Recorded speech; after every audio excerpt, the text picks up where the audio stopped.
Student, आज हम आपको कुछ बायो केमिकल साइकिल्स के बारे में बताएंगे।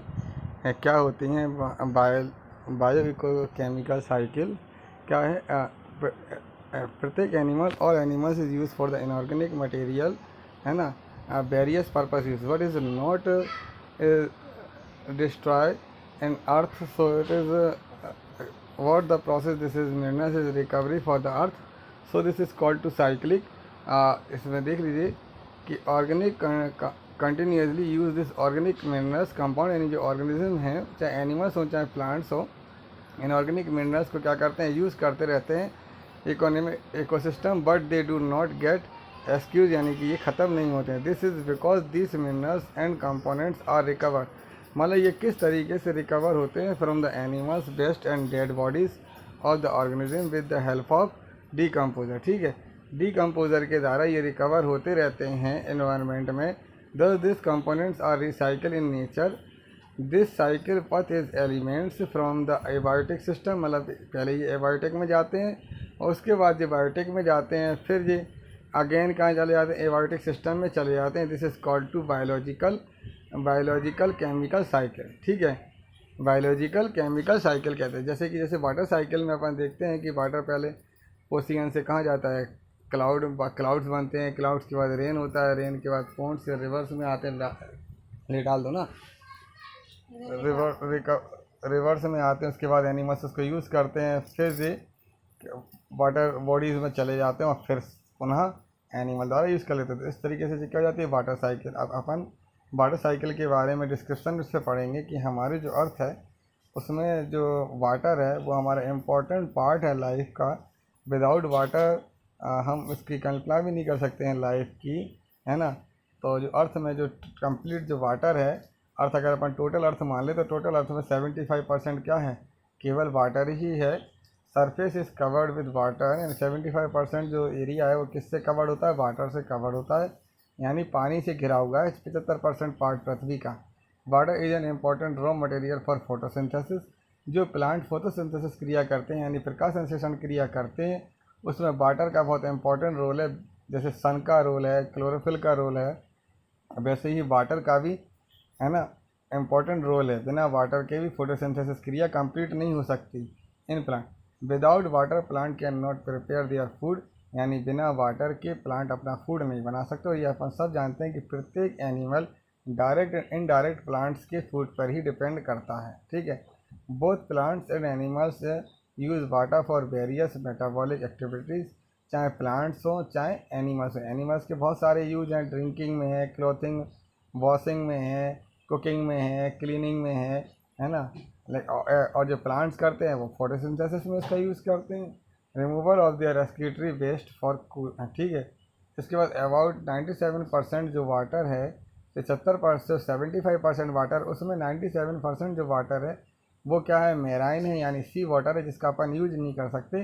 केवल यूज़फुल जो वाटर है वो कितना 2.5% जो वाटर है उसको ही अपन यूज़ कर सकते हैं। उसमें से भी केवल 7% पानी ड्रिंकिंग वाटर के रूप में यूज़ होता है, जो अपन डायरेक्ट यूज़ कर सकते हैं बिना किसी प्रोसेस के। Water from ocean undergo evaporation. जो ओशियन का जो वाटर है यानी समुद्री जो पानी है वो इवेपोरेशन यानी भाप के द्वारा उड़ता है ऊपर की तरफ, और किस में चेंज हो जाता है, क्लाउड के फॉर्म में बदल जाता है। और क्लाउड, इसके बाद क्लाउड किस में बदलता है, लिक्विड में, और रेन के रूप में रेनफॉल होता है। तो पानी वाटर कहाँ आ जाता है, अर्थ में। जैसे ही रेनफॉल होता है वाटर अर्थ में आता है, और रेनफॉल के बाद वाटर कहाँ चला जाता है, वाटर बॉडीज़ में चला जाता है, जैसे कि ग्राउंड वाटर है, वाटर ऑफ पॉन्ड्स है, रिवर्स हैं, लेक्स हैं, इनमें चले जाता है वाटर। उसके बाद क्या है, some of the water from ponds, rivers and lakes undergoes deep in the earth, यानी कि कुछ वाटर जो रिवर्स का है, लेक्स का है, पॉन्ड का है, वो पृथ्वी के बहुत अंडर डीपली चला जाता है। इस प्रोसीजर को हम बता चुके हैं, क्या कहते हैं, परकोलेशन कहलाते हैं। यानी कि जो ऊपर का पानी है, रिवर्स का जो पानी है, वो भूमि से होता हुआ भूमि के अंदर जब बहुत गहराई में चला जाता है तो इस प्रोसेस को कहते हैं percolation. Some of the water also get evaporate. जो रिवर्स का जो पानी है कुछ इवेपोरेट हो जाता है, यानी भाप बन जाता है, लेकिन जो ज़्यादा मात्रा में बनता है वो किससे बनता है, ओशियन से, इसको कहते हैं ट्रांसपोर्टेड। ठीक है, और जो अधिकतर पानी जो रिवर्स का है वो कहाँ चला जाता है, ओशियन में। ओशियन में भी इवेपोरेशन होता है। ठीक है। तो वहाँ ज़्यादा मात्रा में क्लाउड बनते हैं। Major amounts of water which is use by plants, इनके सबसे ज़्यादा जो यूज़ करते हैं पानी का वो कौन करते हैं, प्लांट्स करते हैं एज वेपर। इसके बाद उनमें भी इवेपोरेशन होता है फ्रॉम देयर लीव्स, लीफ से बाष्पीकरण होता है, वेपोरेशन होता है। This process called to transpiration. जो पत्तियों से जो बाष्प के रूप में उड़ता है पानी, है ना, और वो एनवायरनमेंट में जाता है, ये क्या कहलाता है, ट्रांसपायरेशन यानी बाष्पीकरण कहलाता है। क्या कहलाता है, बाष्पीकरण कहलाता है। This process is important from atmospheric humidity. ये जो ट्रांसपायरेशन है इसके द्वारा भूमि में ह्यूमिडिटी या नमी बनी रहती है ना, जिस कारण क्लाउड का फॉर्मेशन होता है। अगर नमी नहीं बनेगी तो क्लाउड का फॉर्मेशन नहीं होगा, ठीक है। तो नमी या जो ह्यूमिडिटी है, नमी को ही इंग्लिश में ह्यूमिडिटी कहते हैं। ह्यूमिडिटी के कारण ही क्या बनते हैं, क्लाउड का फॉर्मेशन होता है। In this way water undergoes a recycle in nature. इस तरीके से वाटर क्या है, इसकी एक प्रोसेस चलती है साइकिलिंग के रूप में अपना, जैसे रेन के रूप में आएगा, रिवर्स में आएगा, लेक्स में आएगा, उसके बाद थोड़ा वाटर बॉडीज अंदर की तरफ चली जाएगी, डीपली अर्थ में चली जाएगी, उसको पर्कुलेशन कहते हैं। उन सब का अपन यूज़ करते हैं विभिन्न पर्पस में, चाहे प्लांट्स हो चाहे एनिमल्स हो, है ना। उसके बाद उनका भी वेपोरेशन होता है हमारी बॉडी से और प्लांट की बॉडी से। इस प्रोसेस को कहते हैं ट्रांसपायरेशन। और ओशियन से भी बहुत ज़्यादा मात्रा में इवेपोरेशन होता है, बाष्पीकरण होता है ना, बाष्पन होता है, जिसके कारण क्या बनते हैं, ऊपर जैसे ही जाते हैं तो क्लाउड बन जाते हैं, क्योंकि ऊपर का जो एटमॉस्फेयर हो क्या होता है, कूल होता है, तो क्लाउड बन जाते हैं। और क्लाउड के बाद वो फिर से किसके रूप में आता है, रेनफॉल के रूप में फिर से पृथ्वी में आता है। इस तरीके से वाटर की एक साइकिल चलती रहती है ना। पहले बायोटेक में जाएंगे यानी नदी तालाबों में, वायुमंडल में जाएंगे, उसके बाद एनिमल्स बॉडी यानी बायोटेक में आएंगे, और फिर बायोटेक के बॉडी से फिर से कहाँ चले जाएंगे, ए बायोटेक में, यानी कि पहले लाइफ जीवित एनिमल्स में आएंगे, जीवित एनिमल्स से निर्जीव वातावरण में घूमेंगे, और निर्जीव वातावरण से कहाँ जाएंगे, फिर से जीवित बॉडीज़ में यानी प्लांट्स और एनिमल्स में आ जाते हैं, ठीक है। इस तरीके से एक कौन सी साइकिल कहलाएगी, वाटर साइकिल है, ठीक है। कार्बन क्या है, अपन लोग ऑक्सीजन ग्रहण करते हैं, कार्बन डाइऑक्साइड छोड़ते हैं, और कार्बन डाइऑक्साइड कौन ले लेता है, पेड़ पौधे फोटोसिंथेसिस क्रिया में, और क्या छोड़ते हैं, ऑक्सीजन छोड़ते हैं। इस तरीके से कार्बन की साइकिल चलती रहती है। कार्बन के और भी प्रोसेस है जो हमारी बॉडी में यूज होते हैं, वो भी देख लीजिए। Carbon is one of the most important elements on this earth, यानी कार्बन भी क्या है, वाटर की तरीके से ही एक अनदर मोस्ट इम्पॉर्टेंट एलिमेंट है। It is the part of the almost all chemical compound में, जो भी केमिकल कंपाउंड बनते हैं उनमें कार्बन जरूर पाया जाता है, चाहे अपनी कैल्शियम हो, हड्डियाँ हो, या जो ग्लूकोज है, प्रोटीन है, मिनरल्स, इन सब में क्या है, कार्बन जरूर होता है। For an living organism such as carbohydrate, protein, fats, nucleic acid etc, ठीक है।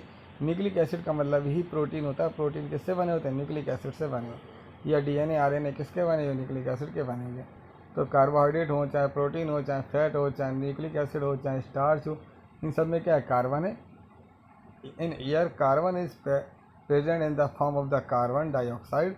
जो वायुमंडल में है उसमें कार्बन डाइऑक्साइड यानी CO2 के फॉर्म में पाई जाती है। In soil and water, water और सॉइल में भी थोड़ी मात्रा में कार्बन डाइऑक्साइड होती है। Carbon is present in the form of sedimentary rock, यानी जो चट्टानें होती हैं, चूने की चट्टानें होती हैं, कोयले के फॉर्म में है ना, फ्यूल के रूप में, पेट्रोल डीजल के रूप में है। दियर कंपोजिशन एंड वॉल्केनो एक्टिविटीज़, जब ज्वालामुखी फटता है तब भी क्या निकलती है, बहुत सारी मात्रा में CO2 गैस निकलती है, ठीक है। जब वॉल्केनो निकलता है गैस के रूप में भी CO2 निकलती है, which is given to the air. The carbon enters the living organism through the process of photosynthesis, यानी जो प्लांट्स है उनमें कार्बन किस तरीके से जाता है, फोटोसिंथेसिस क्रिया में वो CO2 का यूज़ करके प्लांट क्या बनते हैं, फूड का फॉर्मेशन करते हैं, ठीक है। तो photosynthesis in this which green plant use CO2 to prepare food, अपना भोजन बनाते हैं। From plant carbons move to consumer and then to decomposer, ठीक है। यानी कंज्यूमर का मतलब समझिए, उपभोक्ता, यानी जो अपन लोग जो भोजन करते हैं वो क्या कहलाएंगे, कंज्यूमर। और जब अपनी बॉडी डेड बॉडी होगी तो उसमें डिकम्पोजर काम करेंगे। तो पहले कहाँ जाएगी चीज़, प्लांट में यानी पौधों में, पौधों के बाद जानवरों में यानी जंतुओं में, और जब जंतु मर जाएंगे तो उनको छोटे छोटे जीवाणु बैक्टीरिया नष्ट करते हैं, वो कहलाते हैं डिकम्पोजर, ठीक है। इसके बाद एनिमल और consumer obtain their carbon components in this form of food, यानी कार्बन कंपोनेंट को फूड के रूप में ग्रहण करेंगे। The food contain carbon rich components like carbohydrates हैं, फैट्स हैं, प्रोटीन्स हैं, न्यूक्लिक एसिड हैं एंड विटामिन है। इन सब में क्या होता है, कार्बन बहुत ज़्यादा मात्रा में होता है। This compound given energy and nutrition, क्योंकि अपन फूड किस लिए लेते हैं, एनर्जी के लिए। एनर्जी हमें इन्हीं सारे कंपाउंड से एनर्जी मिलती है, ठीक है। और न्यूट्रिशन यानी बॉडी का विकास होता है। To the animals, in some animals like snails and sponge, जो स्नेल्स होते हैं, स्पंज होते हैं, उनमें स्केलेटन की एक बॉडी पाई जाती है ना। वो काई की बनी होती है, कार्बोनेट की बनी होती है। Carbon is again return to the air in the form of CO2 which the living beings elements during respiration, ठीक है। जो एलिमेंट्स होते हैं वो भी रिस्पायरेशन के समय क्या है, CO2 छोड़ते हैं। In this process food particles in oxidation, और उस कंडीशन में क्या होता है, फूड पार्टिकल का ऑक्सीडेशन होता है। The process of CO2 is release by best product, और हम अपने सांस के द्वारा CO2 को बेस्ट प्रोडक्ट के रूप में छोड़ देते हैं। Increasing leaf of CO2 can increasing the greenhouse effect and can lead to global warming. अगर CO2 ज़्यादा मात्रा में छूटती है तो जो ग्लोबल वार्मिंग का भी क्या बनती है, कारण बनती है। The combustion of organic matter and fossils fuel also release carbon dioxide. जो भी हम कोयला, लकड़ी जलाते हैं, डीजल जलाते हैं, पेट्रोल का यूज़ करते हैं, तो क्या निकलती है, कार्बन डाइऑक्साइड। वो कहाँ चली जाएगी, इन्वायरमेंट में। Carbon is also return to soil and water, और फिर जो हमने इन्वायरमेंट में कार्बन डाइऑक्साइड छोड़ी है वो फिर से कहाँ आ जाएगी, सॉइल में आ जाएगी, वाटर में आ जाएगी, through animal waste, sewage, death and decaying organic matter. In the way carbon is recycle between living being to non living being, it is called to carbon cycle.